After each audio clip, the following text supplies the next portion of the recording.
आज यूपी की 59 और पंजाब की सभी 117 सीटों के लिए वोट डाले जाएंगे, लेकिन सबकी जुबान पर सिर्फ एक ही सीट का नाम है करहल। बीजेपी के सारे बड़े नेता करहल पर बयान दे रहे हैं। वोटिंग से पहले योगी ने दावा किया कि करहल में समाजवादी पार्टी की जमानत जब्त हो जाएगी। क्या योगी ने सच में ऐसा कोई समीकरण बना लिया है या ये बयान सिर्फ अखिलेश यादव को डगमगाने के लिए है, उनका कॉन्फिडेंस हिलाने के लिए दिया गया है?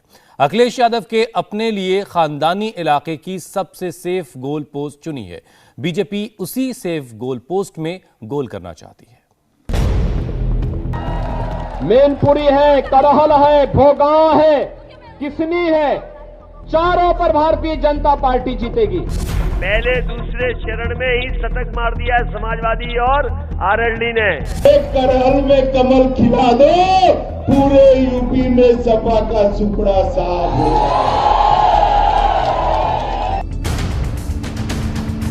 करहल के कुरुक्षेत्र में सियासत अपना काम कर चुकी है, अब जनता की बारी है। सबसे बड़ा सवाल यह है कि समाजवादी पार्टी के गढ़ करहल में क्या इस बार अखिलेश की लड़ाई इतनी आसान है, क्योंकि बीजेपी ने इस सीट पर अखिलेश की घेराबंदी का पूरा प्लान बनाया है।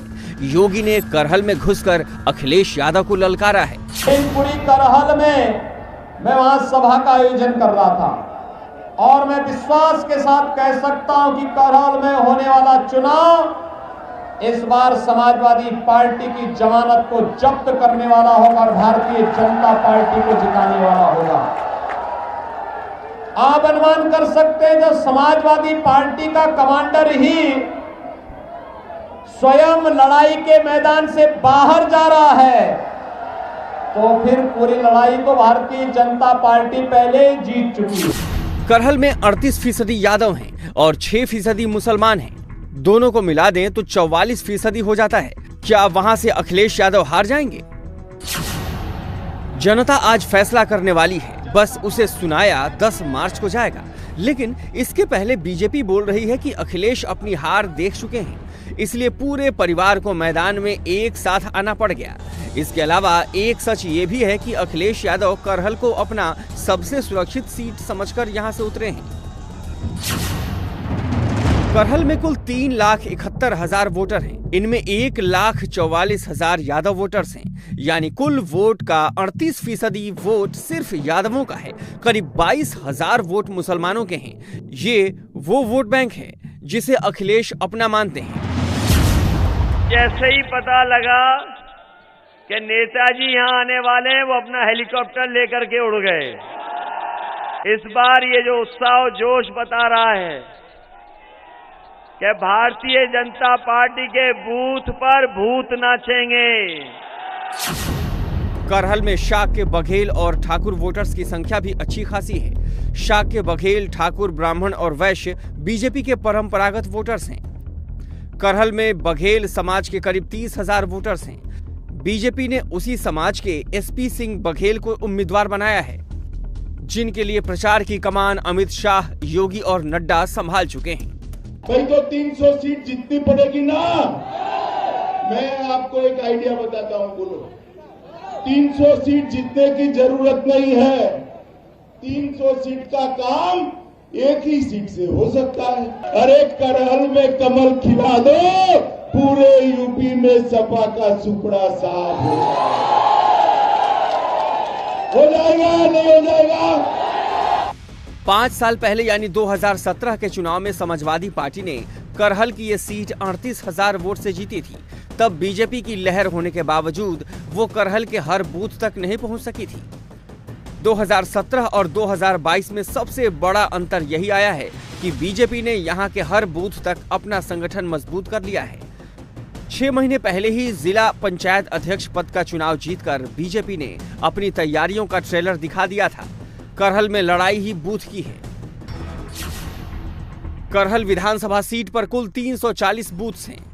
बीजेपी ने यहां के लिए 6,180 पन्ना प्रमुख बनाए हैं।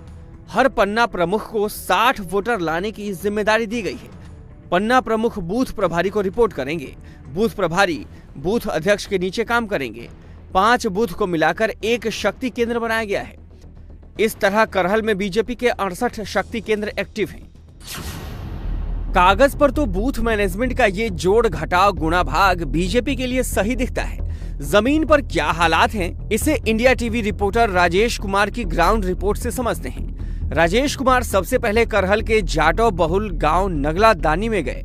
सुरेश चंद, पूरा नाम बताइए। सुरेश चंद नगला दानी। सुरेश चंद नगला दानी। ये बताइए कि यहाँ पे पर्चियां बट गई, कोई पार्टी आया जिसने पर्ची वर्ची दी? सपा के प्रत्याशी आए थे, वो पर्ची बांट गए। क्या क्या बोले? हाँ, ये बोले अपना मतदान बढ़िया तरीके से करना है और सपा को जिताना है यहाँ से। अच्छा, कितना दूर बूथ है यहाँ से? यहाँ से 2 किलोमीटर है। 2 किलोमीटर है। कुछ बोले गाड़ी वाड़ी देंगे, खुद से चले जाएंगे आप? नहीं, गाड़ी भी बोल रहे थे, गाड़ी भी दे देंगे। वो पैदल जाते हैं लोग, ज़्यादातर पैदल चले जाएंगे। बीएसपी का यहाँ छोर है, यहाँ कोई आता भी नहीं है, देखता भी नहीं है। तो इस वजह से जो है यहाँ हम तो सारे लोग जो है सपा को जो है सपोर्ट। मायावती तो मान के चलती हैं कि जाटो वोट उनका है। मायावती मानती हैं, लेकिन यहाँ कोई आता तो नहीं है। आए तो पूछे कम से कम आकर यहाँ कोई रहता है कि नहीं रहता है। सर्विस कुमार। आ गई पर्ची? आ गई घर पे? पर्ची आ गए, बीएलओ दे गए। कौन दे के? कौन सी पार्टी के आए थे? पार्टी थोड़ी देती है, ये तो बीएलओ मास्टर हैं, वो देते हैं, आकर गाँव मरते हैं। क्या क्या मुद्दा चल रहा है गाँव में? मुद्दा तो ये है कि सत्ता परिवर्तन के हिसाब से, और कुछ नहीं है। क्या सत्ता परिवर्तन क्यों चाहते हैं? मतलब सरकार परिवर्तन इसलिए चाहते हैं, जैसे गायें हैं, सबसे बड़ी समस्या है कि गेहूं की फसल ले या कोई भी फसल ले लीजिए, उसमें दिक्कत है। दूसरी समस्या है शिक्षा का स्तर बहुत ही बिल्कुल मतलब निचले स्तर पर पहुंच चुका है। नाम संजय कुमार। वोटिंग का तैयारी हो गया? हाँ जी। दिमाग में डाल ली किसे वोट देना है? हाँ जी। पर्ची आ गई? हाँ जी, पर्ची आ कौन गई। पहुँचाया पर्ची? जी, मतलब बीएलओ वगैरह आते हैं तो उन्होंने ही मतलब पर्ची वगैरह दिया है। हाँ जी। पार्टी वार्टी से कोई आया था? कोई पार्टी यहाँ पे बताने, प्रचार करने अपने पक्ष में? हाँ, काफ़ी पार्टियां आती हैं मतलब प्रचार के लिए, तो बोलती हैं हमको वोट दीजिए, हमको वोट दीजिए, वो चीज़ है। जाएगा। जाटो वोटर को बीएसपी ने छोड़ दिया तो वो समाजवादी पार्टी के साथ हो गए। लेकिन सबसे बड़ा सवाल पिछड़ा वोटर का है। करहल में 55% वोट पिछड़ों के हैं। इसलिए शाक्य और बघेल बहुल गांव में समझिए कि यहाँ के लोग क्या सोचते हैं। करहल में गैर यादव ओबीसी जातियां क्या सोच रही हैं, इसकी बड़ी चर्चा है और यही जानने के लिए अलग अलग गांवों में जा रहे हैं। इस गांव में पहुंचे हैं, यहाँ शाक्य लोग की आबादी ज्यादा है, नगलापूट गांव है और यहाँ पे जो लोग हैं उनसे हम जानते हैं कि आखिर किस के पक्ष में वो वोट करने का मन बना रहे हैं, मुद्दे क्या है उनके जिसको लेकर वो मतदान केंद्र में जाएंगे और वहां पर वोटिंग करेंगे। क्या नाम साहब आपका? विकास कुमार। विकास जी, ये शाक्य लोगों का गाँव है? जी जी। बीजेपी मान के चल रही कि आप लोग सब उनके पक्ष में वोट देने वाले हैं, ऐसा है क्या? नहीं नहीं, ऐसा कुछ नहीं है। फिर क्या मुद्दे दिमाग में? बेरोजगारी है, विकास के मुद्दे हैं और यहाँ पर जानवर छुट्टा से परेशान है लोग। खाद की दिक्कत हुई बहुत बड़ी। अखिलेश आएंगे तो बेहतर होगा माहौल? बेहतर होगा। जमीनी नेता है हमारे यहाँ के और जमीनी है, किसान के बेटे हैं। हाँ। योगी ने जो कहा, शाह ने जो कहा, नड्डा ने जो कहा, करहल में क्या वही होगा? ये तय करने का अधिकार सिर्फ वोटर्स का है। हमने आपको दलित मोहल्ले का हाल दिखाया, ओबीसी गांव का माहौल दिखाया। अब आपको करहल के यादव मोहल्ले में ले चलते हैं। टोटल किसान सारी रात सो नहीं पाता है, पूरी रात खेतों पर रहता है। क्यों ऐसा? वो सांड गाय इतना है, सरकार ने इसकी कोई व्यवस्था नहीं की। दीपक यादव। क्या करते हैं दीपक यादव? अभी फिलहाल तो मैं जो है पढ़ लिख के घूम रहे हैं, बस ऐसे ही, कोई रोजगार वगैरह कुछ है नहीं। सबसे बड़ी समस्या यही है कि सबसे बड़ा जो है सरकार में देखने को मिला है कि कोई भी वैकेंसी नहीं है, सब बेरोजगार तरीके से घूम रहे हैं। उसके बाद किसानों के लिए क्या है, किसानों के लिए जो जहाँ पे सिंचाई फ्री होनी चाहिए थी, जहाँ पे आपको बिजली फ्री होनी चाहिए थी, वहाँ पे इन्होंने क्या किया, सांड जो है ढील दिए हैं।